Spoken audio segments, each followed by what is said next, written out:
I being a student of Ayurveda myself, I have this very unique, I acknowledge this unique opinion of Charaka, particularly in the Charaka Samhita, as to where Charaka advocates that a physician does not treat a patient who is approaching death. So in a way, you can say that the Ayurveda has an approach of withholding or withdrawing treatment, withholding or withdrawing unnecessary kind of treatment, or which is going to result in a futile treatment. So my question to him is particularly with reference to the attendance in the scenario of a hospital in the current age, where we see that the paramedical staff in particular, Sunita too mentioned in her talk, that they have a very apathetic kind of attitude which does not help either the patient or the family members. Given the very fact that the nursing staff in particular have to do this day in and day out, it's their daily job. You said that you would, as a critical care specialist, you would see at least one death in your critical care unit. But what I would like to ask you is, with reference to the nursing staff, is there a possibility of having a kind of training given to them, or is it already included in their curriculum as far as the counseling of the relatives as well as the patient is concerned? Is there a possibility of coming it from the nursing staff, because they are the ones who are always there both with the relatives as well as the patients? So their attitude will matter a lot, or their attitude rather will help a lot.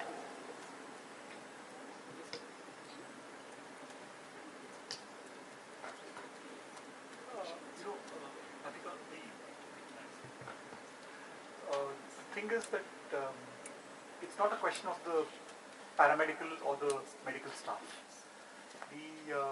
If you see in the West, the paramedical staff, especially the nursing staff, is at the forefront of palliative care, spirituality, providing support, counseling, and so much so that they now infringe into what would traditionally be considered doctor areas. So nurse managers, nurse practitioners, and they would even look after care of patients. And therefore, it would not be right to assume that, in fact, I think doctors would learn more from the nursing aspect, and nurses spend most time at the bedside. And the reason why you may encounter apathy among the paramedical staff in India is because they're very poorly paid. Yeah? And there are very few paramedical staff. So, if one were to think of a traditional Western situation, you would have one nurse looking after maximum 5 patients. Yeah? This is in the wards. In the ICU, you would have one nurse looking after maybe 1 patient or 2 patients. In our ICUs, we have one nurse looking after 4 or 5 patients at a time. And in the ward, you would have one nurse looking after 25 or 30 patients. And you would have 1 or 2 paramedical staff to do the rest of the care. And therefore, what happens is that the degree of apathy that creeps in is, but it's not to be solved by training. It has to be solved by changing these numbers, and then over a period of time, then acknowledging the role that the paramedical staff have to play. So there's too much of a doctor-centric approach in our medical practice. Yes, does anyone have a question?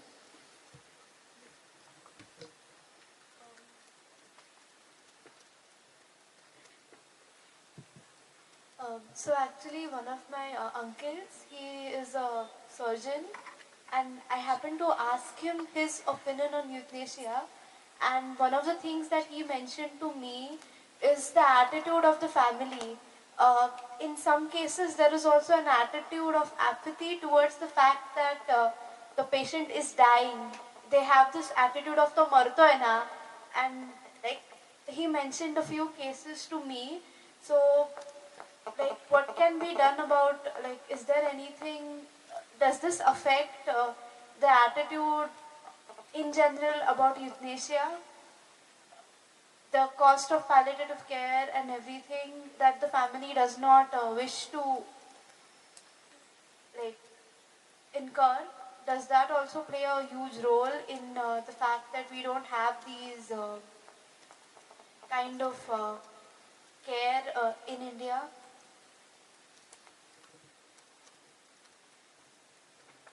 I'm not exactly sure what you're asking, but I gather that you are talking about the apathy that the family may have, and especially in a dying patient, and they might wish that the person pass away quickly rather than later. Now, many reasons for this, and the burden of care is very high for family. It's very difficult for the family to deal with a dying patient, and there is very little help. Professional help is very little, and that then makes it more and more difficult. So I would not transfer this blame entirely to the family. I would say that the family has a very important role to play, and many times, as doctors, I'm talking about your surgeon uncle, as doctors, we don't discover who the Gerasim of that particular patient is.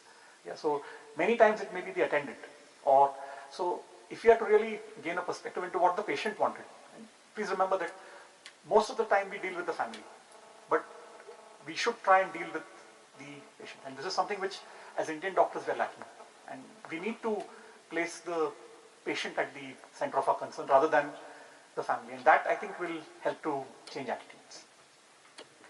Sorry for my vague phrasing. I Sorry? wasn't exactly sure of how to phrase it. That's all right. No, and please remember that euthanasia is not a blanket term. Huh? So if by euthanasia you mean active shortening of the dying process, then that too is illegal in our country. But if by euthanasia you mean withholding, withdrawing therapy, then doctors are guilty. Yeah, including your uncle probably. Thank you. Can you please specify whom your question is directed to of the four panelists? If you want any one of them in particular to answer your question. My question is to Dr. Shiv Kumar. Could you also introduce themselves? If the students introduce themselves. Can you please be very brief in asking your questions? Ask very pointed questions so that it will be easier to answer. And also briefly introduce yourself when you ask the question. Hello sir, I am Suvarna Bhatnagar. I am a student of second year in college. And my question is to Dr. Shiv Kumar. Actually, I could not understand what you meant by the term advanced care directive. So if you could explain it. That's easy. An advanced care directive is like writing in advance what care you would like to have if you were to be terminally ill and require life-sustaining treatment. Okay, so supposing I require life-sustaining treatment in the form of resuscitation, doing cardiac compressions, or requiring a ventilator, I may specify earlier, like I may specify in a will that property goes to whom or what. So I specify earlier that in the event of terminal illness, I don't want cardiac resuscitation, or I don't want the ventilator. So that would be an advanced care directive in simple terms.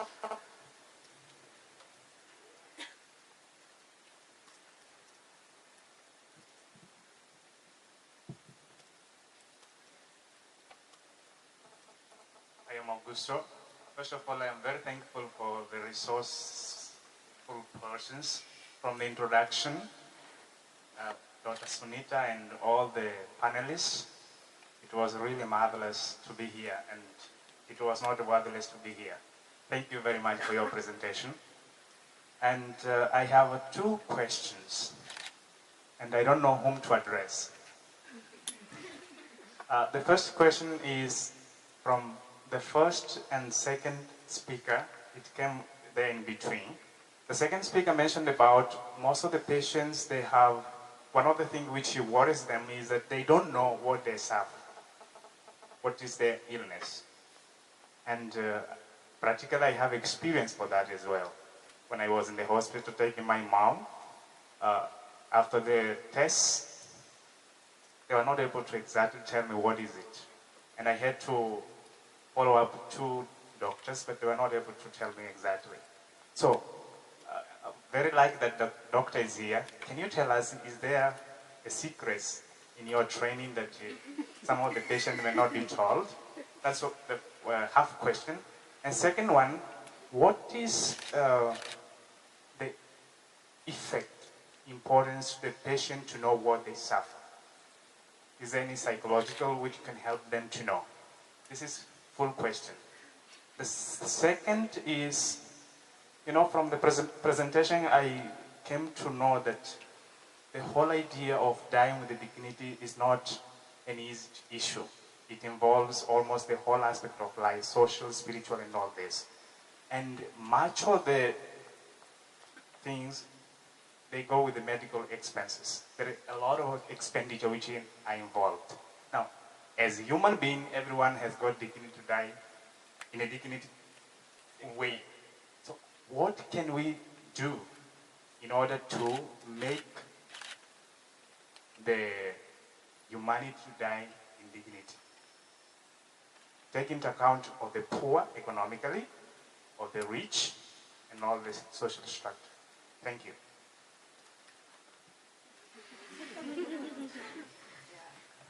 So again, I'm not sure, Augusto, what your question is.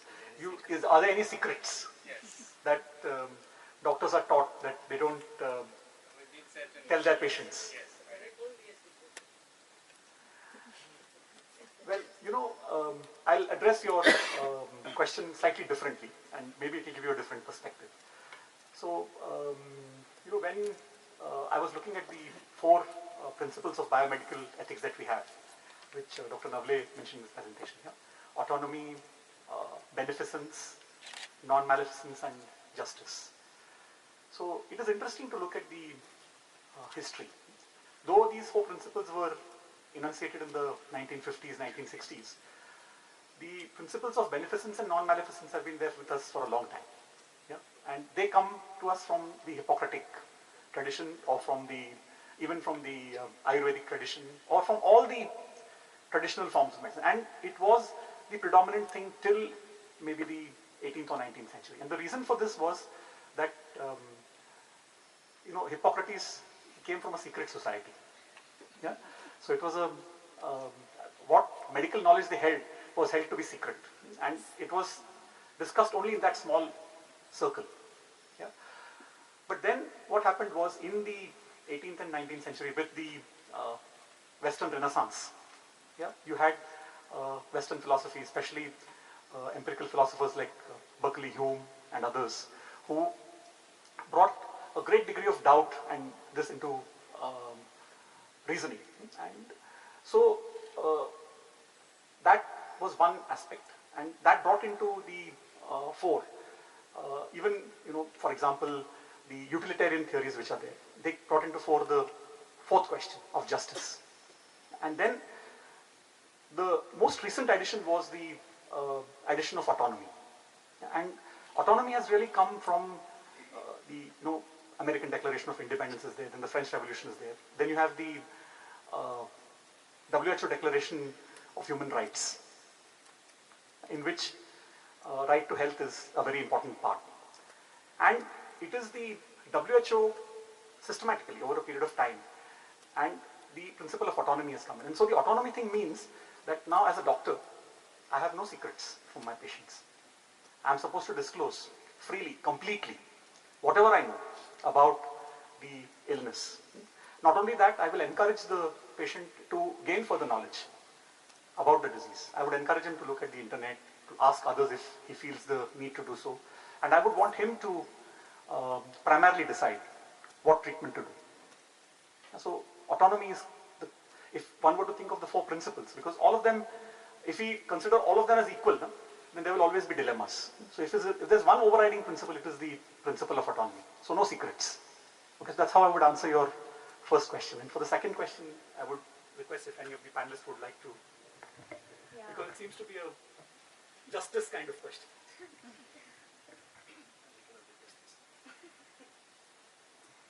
So Antonio, I think your second question is more about what happens when you actually break the news, right? Why is it so important to break news? So I think in the autonomy principle itself, a lot of these, some of the ground has been already covered. But the thing is, in the process of embracing death, patients will go through phases, so first time when the news is broken to them, they will be in a state of shock and denial. There has to be a time where they will go through a process of shock and denial. But then, once they overcome that, then they will be so much more accepting of what is there. Plus, like I told you, that there are these several issues that a person would want to complete before they pass on. There are a lot of loose ends to be tied. There are a lot of people that they want to meet and say thank you to, or they want to sort out conflicts with, etc. So if they don't know how long they are going to live or what is going to be the course of their illness, etc., then they might feel in the end quite robbed of that opportunity to complete those incomplete guest stars. And that is the reason that it might just sound very difficult.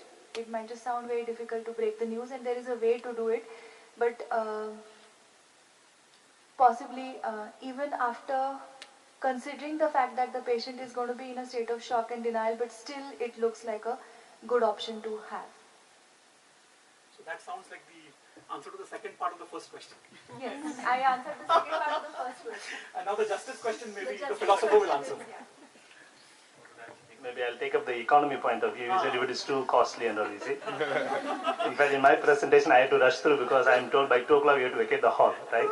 Before you all disperse, they will come and displace you. So I was rushing so that we have some time for discussion. You see that ordinary and extraordinary means of treatment. See, suppose treatment involves 5 lakhs, you may not know 5 lakhs, 500,000 rupees, let's say. Now this 500,000 rupees is beyond reach for an ordinary wages, daily laborer.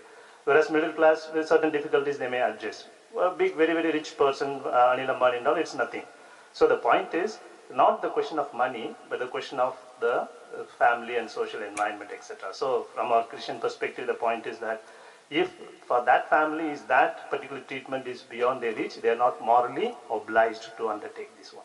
So of course it's a very emotional, personal, difficult question to decide, but that's a very true, because when death is not cannot be changed, we have to accept and prepare the patient, prepare the family and others to accept it.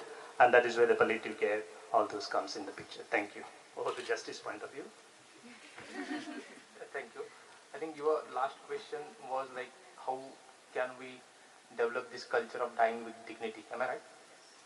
What I think is that even this way of thinking of dying with dignity, we are just focusing on ending period of our life, and when the situation is quite urgent and emergency situation is there. So I also doubt how would it work in that particular phase. I think we need to develop the attitude of right from the beginning itself, when we come to the adolescent or at the maturity level. At that time only this idea of death should be introduced, that at one point of a time we are going to die. So think about that. So we have to change entire perspective of looking at our life right from the beginning. Now here we are working only at the ending point of it. But that ending point, how would it work? Because throughout entire our life we have ignored death. And all of a sudden we'll start thinking about the death, that too very positively. That's something, very, very contradictory thing. So many, religions are continuously telling that, but we have been put up into such a situation, in post-globalized situation where we have to be very competitive. We have to ignore all, this type of dead end, and we have to be very competitive, and we run behind certain goals in our life. So somewhere we should always remember about this thing, that we are going to put an end to our life at one point of time, and then only it will happen. I think here, B.J. Miller, you please listen to that talk. It's an interesting talk. I strongly recommend it. B.J. Miller in his talk says that this dying with dignity doesn't start toward the end of the life. It actually starts very in the beginning of the life. So it's changing of our attitude looking at life is what I believe. I hope you're satisfied. Can I just add? If it is about the creating the culture of dying with dignity, I think if it has to do with one thing, it has to do with compassion. And if we can build that compassion within, and live each of our lives, each of our moments fully, and look at each relationship as it is, yeah, and work on that, then it will finally lead to having an appropriate culture. So it's not just with dying, but the dignity part will come only with compassion. Some more questions.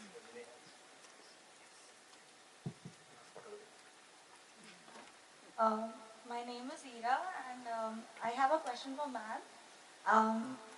My own grandfather passed away a few years ago, and what you said, I strongly agree with your point.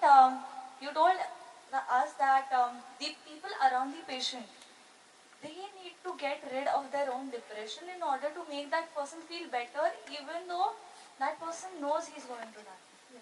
So, ma'am, it's a general human tendency that when you are sad and other people are happy at the same, not happy, but okay with the same situation, at times it so happens that you get a bit more depressed. So how are the family members supposed to, interact with the person? And yeah, I agreed with compassion, but how are the family members supposed to deal with it themselves? Because if they are too cheerful, there's a thin line. So if they're too cheerful, their relative or whoever it is going to feel a bit bad. So where does that point come? Where you need to just... Yeah. Thank you for that question. I think it is very, very pertinent because there's a very thin line, and sometimes you really risk, if you are extremely happy and cheerful, being totally insensitive. Truly happy. Extremely cheerful around the patient, and then that also can turn out to be extremely insensitive, because the other person is not at all in that frame of mind. But on the other hand, if you make a very long and sad face, okay, chances are the patient might get up and say, "Evda kai zhala nahi hai, relax," So rather that can get them depressed much more. So I think, in one word, if I were to answer this question, I think it is authenticity. It's about just being authentic. So there are times when you might want to hold your grandfather's hand and cry with him and tell him that you are not happy that he is not going to be with you, etc. But then at other times also be normal around him, and that's important. Okay, so the more family members are taught the whole importance of being authentic, okay, and not try to put up a front. You remember that Gerasim, he is not trying to put up a front. He did not feel the need to hide anything. Okay, so that is one thing I wanted to say, that it's all about being feel that just as palliative care is neglected, equally what is neglected, at least in India, is family therapy around people who are terminally ill. So family and the primary caregivers, they also experience what we call as secondary trauma. So the first person is already traumatized, and other people around them, especially caregivers, are also traumatized.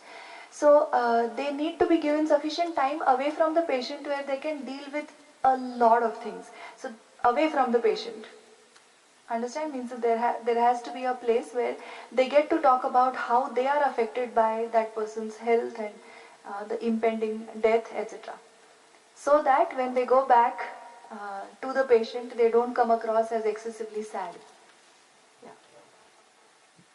Can I make a couple of comments? So, since we don't really have academics or scholars here in the hall from the healthcare system, and I try to touch base upon that. So going back to your question about the economics, so we don't have universal healthcare access system in India, and that's a huge liability for all of us. We all should be really entitled for under the right to healthcare the framework, free access to care, or whatever the system one develops, so that we pay not at the time of seeking care. So the out-of-pocket money or these expenses that all of us we incur is very daunting, very huge, and that actually compromises our basic access to basic care. And so that's something. If you look at the Canadian system, I don't think the US system is very good. But if you look at the UK system, they have the NHS, and the Canadian system is absolutely fully supported by the government. So it's basically the universal access to healthcare. The same case is in Thailand. So you will not have these kind of debates probably in those contexts, because you are insured, you are covered for your healthcare, So that's a huge kind of, we have a long way to go as Indian citizens. So that's one point I really wanted to make sure that, we all are clear, and it's an important area. So when we've sort of, learned a lot, but I think these are some of the areas where I would say, really problematizing the end of life care and PC, because we really have to look at the entire political economy of health. Without that, we really cannot get handle on these things. I have a little different take on Shiv's point about healthcare system and how it was in response to the first question. And I think the health education system is really problematic. I mean, I really feel that our medical education is not really where it should be. And one thing is about the economics, so shortage of staff. That's something really goes back to the health budget, which I also touched upon that point. But I think our medical education it's just far off from where it should be, So I don't think we have, the PC, for example, is just taking shape now. But as I said earlier, the gender is not really part of our medical education system. And those are huge liabilities, because the way our healthcare providers have been trained, it doesn't really help to what, say for example, what Megha was trying to describe. It just seemed like, it was very nice descriptive presentation, but it looked like, oh, it is so doable, But we all feel so daunted. Look at the question that she's raising, It just seems like we just do not know how to handle those situations, and that's just because how we are trained. Yeah. I think your entire education system has lots of problems. I would say even it's not only the medical education. By and large, I think our education system needs to be revamped. So that's one thing I wanted to really say. Economics is one part of that, but I think education system, because that's where your attitudes are sort of, you're formulating your ideas there, and the compassion and all of that whole range of things would happen only if our education is differently done, So that's one thing, and I have something to say on autonomy, but I'll just stop here. If I may just comment on your comment. Yeah, sure, please. Yeah? Because, it cannot just be education. It is a matter of creating the appropriate culture. Yeah, absolutely. Yeah? And it is the absence of that culture that makes the practice deficient. Sure. So you may be taught all that you want in theory, but if it does not exist in practice, that is, there is no appropriate culture. And what we are lacking in is an appropriate medical culture. True. Hello. I'm Suhas from Janaswasthya Abhiyan. Not a medico per se, but a biomedical background. Meaning I agree with what Sunita said.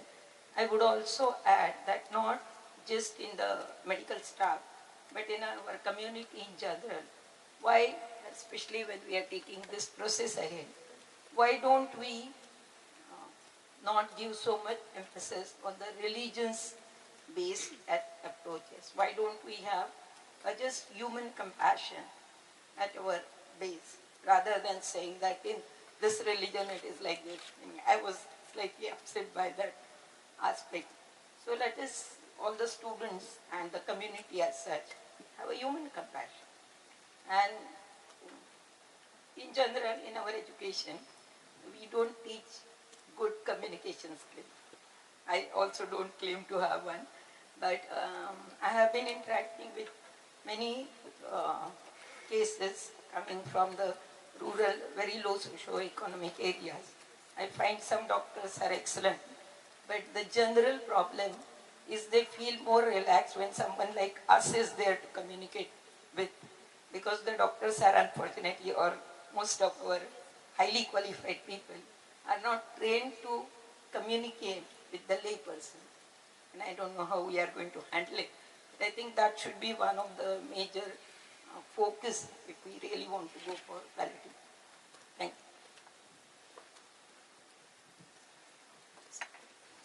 you. Thank you to all of you for very good presentations. And I would like to ask one question or one comment also. Thing is this, we are like discussing this issue very on like personal basis, means individual basis. And as like Sunita said, that we have to think about a system, a universal system in India where we can like have such kind of facility for every individual, or like they have such kind of insurance where they can have certain very what general kind of like palliative care or very dignified care system in our like Indian system. And for that we have to think about, and then we have to think from like a very different kind of approaches, as you discussed, all of you like discussed from like different aspects, different point of view basically. And my like major concern is like how we can like take ahead, like how we can take this discussion ahead with government, with like in our own health system. So is there any model, if you know, comprehensive model where we like go for, and then we can have discussion around how we can like think for India a comprehensive model based on rights framework, or based on like what we can say non-religion like thinking. So I think, and basically our health system is also very discriminatory based on gender, class, caste, and like religion also. In all like in our like public system, in private also we come across many examples of this kind of discrimination. So I think we have to really think about a comprehensive system which is non-discriminatory, not based on gender, class, basically. So this is the right time to like discuss about such kind of things also in our platforms, and we should think of a very low cost or a very workable model, as Kerala has started, but we have to discuss a lot for like a comprehensive model in our community. Thank you. Can I just quickly respond to that? Just Yes, a brief intervention. Right. So we do have a national policy for palliative care, and you can correct me, but I think at least Maharashtra state it was kind of draft policy was there in 2012. I just was surfing yesterday for this presentation, and then I came across there was some kind of a consultative meeting had taken place at the central government to just take that process forward. But it really goes back to the health budget, you know. So unless the health budget goes up, we really cannot have everything that we need to be put in as part of the system. But this is actually should be a non-negotiable. I mean, palliative care, we don't have to really look here and there and look for it, and it should be completely supported. I remember Raj Gopal, who is sort of the key person in Parliament and the CEO or whatever it's called. But his favorite statement is palliative care doesn't really cost, So it's really a matter of training our staff and making those facilities and putting the system in place. So it's very doable. So that's sort of brief. I think we have time for at least only 2 or at the most 3, but pinpointed and short questions. My name is Huma. I am a student of psychology at Fergusson. I have a question that's sort of digressing from the topic. In the case of active euthanasia, when a person is, say, a paraplegic or a quadriplegic, and in the case of an ideal medical system in place, what would be, as a doctor, Dr. Iyer, what would be your take, and would it be would it be according to you, would it be okay to actively end a person's life in a specific case of quadriplegia or paraplegia?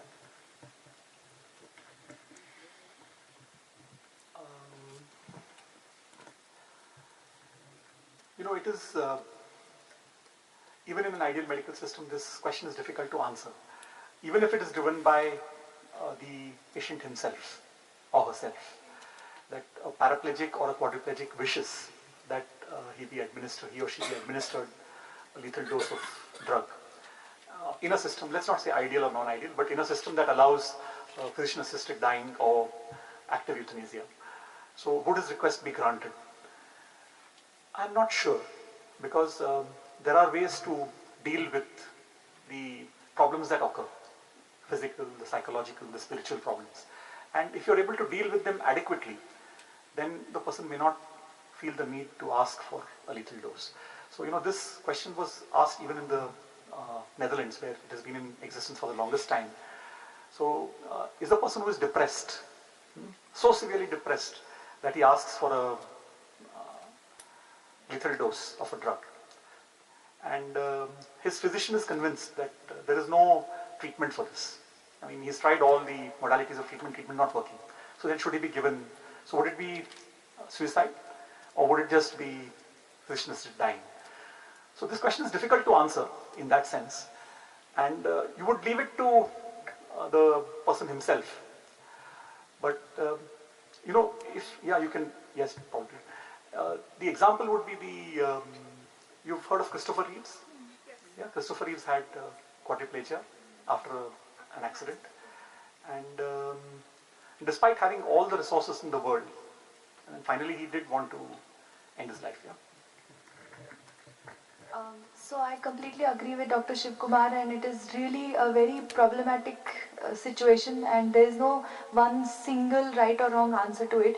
But so even in the emergency, the suicide helpline that runs all over India, the philosophy that they follow is to end one's life is that person's prerogative, but they still provide active listening. So what is the whole point of having an emergency suicide helpline if they ultimately believe that the person can end his or her life at any point?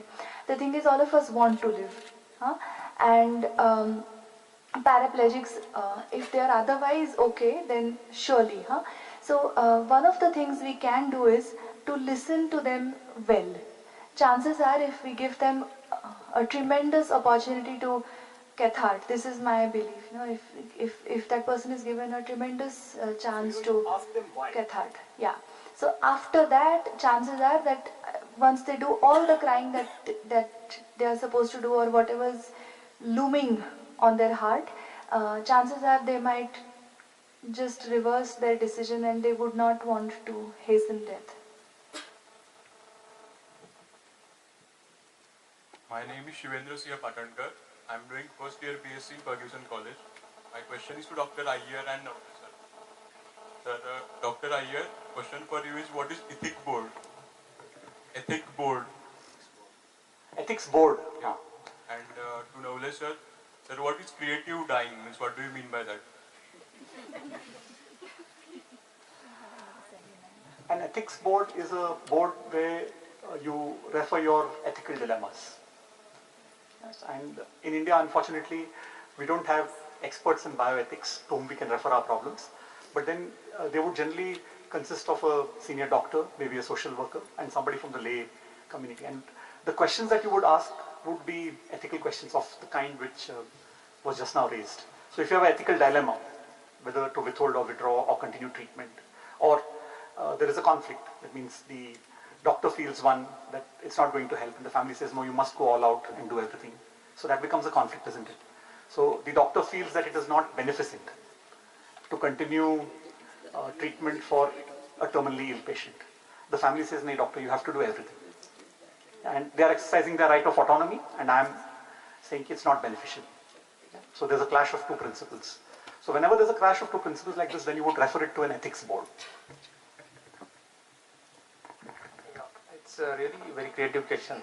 That what is creative dying? Actually, B.J. Miller has coined that term, creative dying, but I think there is really a substance into it. Think about creative living. What is it? There is general living. People are learning, they are taking education, going for the job, putting them into the competition, and earning. They have family and they die. This is the full stage of our life. So we can make our life creative. Putting that death would also be a creative. That means simply look at the dying scenario. In what situation people are dying, what is happening to their family. Can't we think otherwise? Can't we change the entire situation and condition at the time of dying? Can we make that more like Meda was saying, hopeful, more meaningful?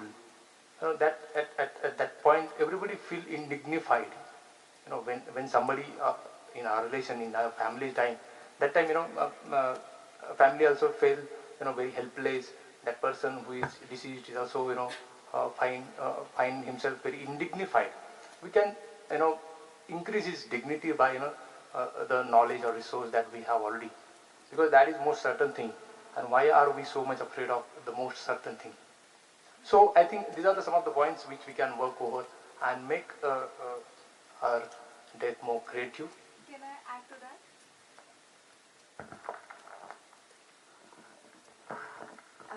So for me, the term creative dying is new. I have heard it today only. But what I was researching on this topic, what I found was one of the important things that we can do is to honor the wishes of the dying patient. So many people will express a wish as like they want to attend somebody's wedding, or they want to attend the arrival of a new baby in the family, etc.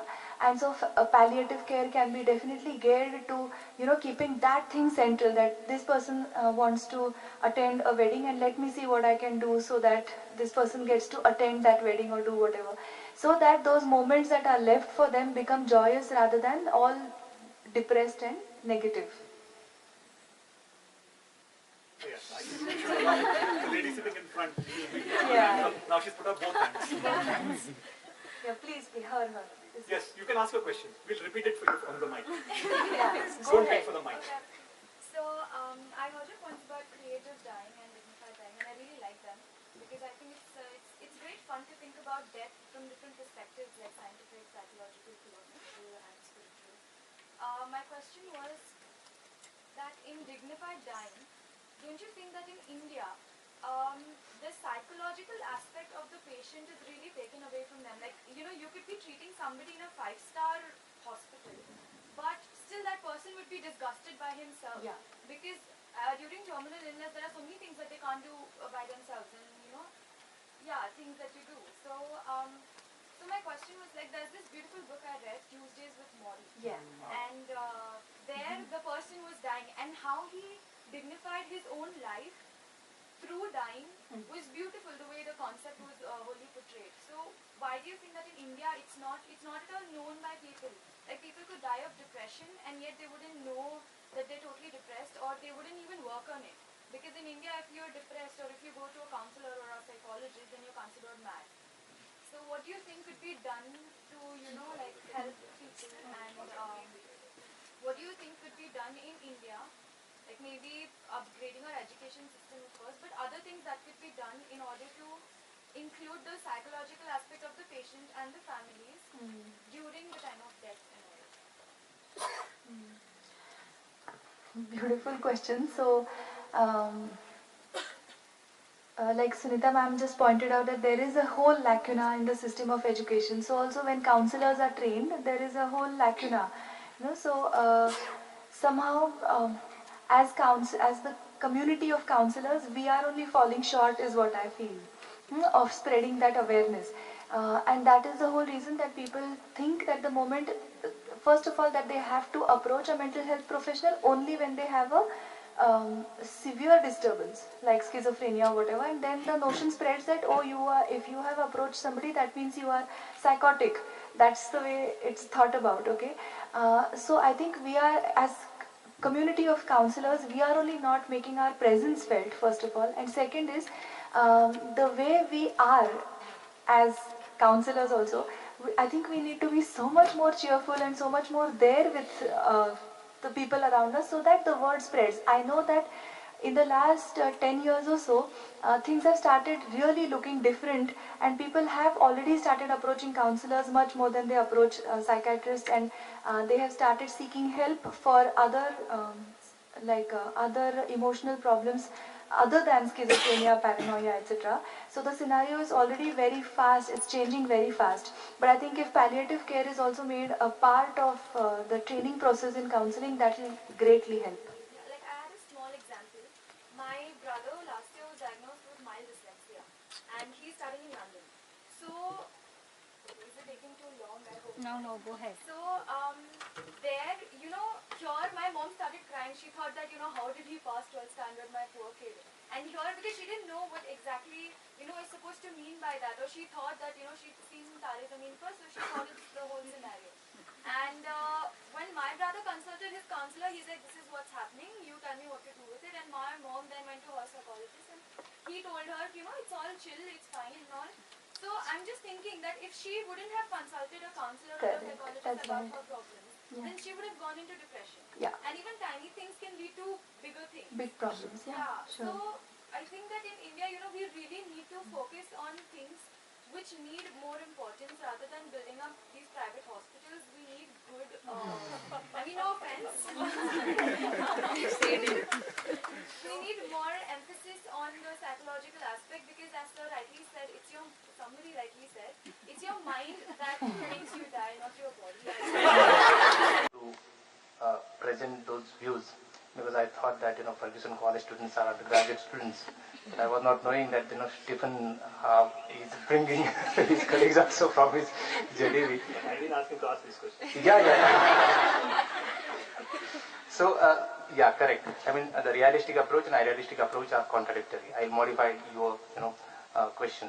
And yes, this contradiction exists in religion. That is why I wanted to. That is what I want to show.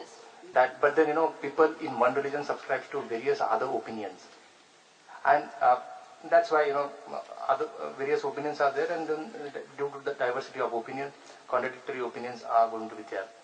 And if the person is not hoping after death, it doesn't matter much because nobody knows what is going to be there after death and why hope after death.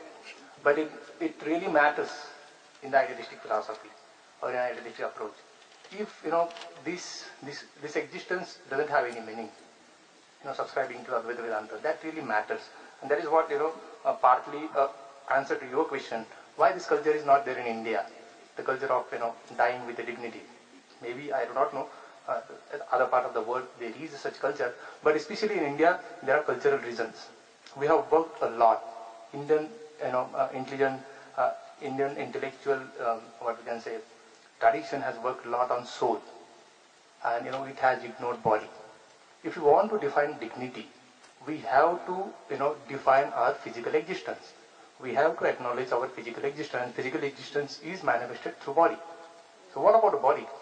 People have given least kind of attention to the body, and there are reasons. I mentioned in my presentation also. Reason is that every system of philosophy, barring Charvaka, focused upon the transformation, transmigration.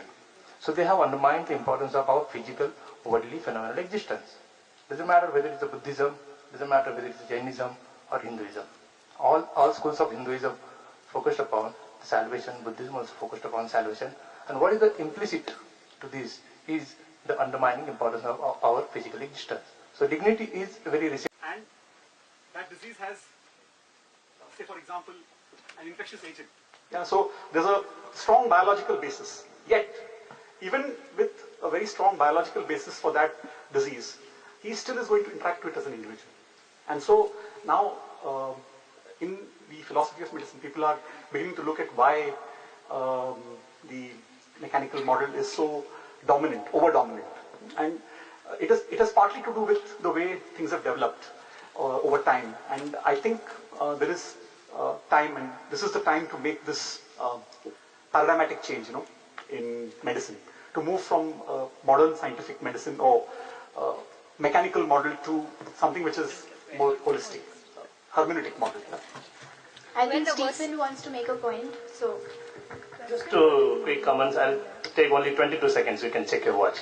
See, one thing about the religion and spirituality, it's very true. Sometimes the word religion puts some people off. Perhaps it's time that we speak about spirituality. And many scientists, including quantum physicists, Heisenberg, Einstein, and David Bohm, they speak about supreme consciousness, etc. There we can easily feel one with them. I refer to religion because the topic that was given to me, that religion, but actually religion can be a beginning point, and we all need to move towards spirituality. And secondly, so the dying with the dignity starts right from a birth. Okay, and Professor Megha mentioned about authenticity. That is very important for me. For us, the individuals living in the family, in the community, so that we may live life that matters so that death does not matter. You see, that's a very important thing. So when we realize all these things, we really become wise how to approach life, how to approach death, etc. So we need to be wise, but unfortunately in the modern days, some are wise and others are otherwise.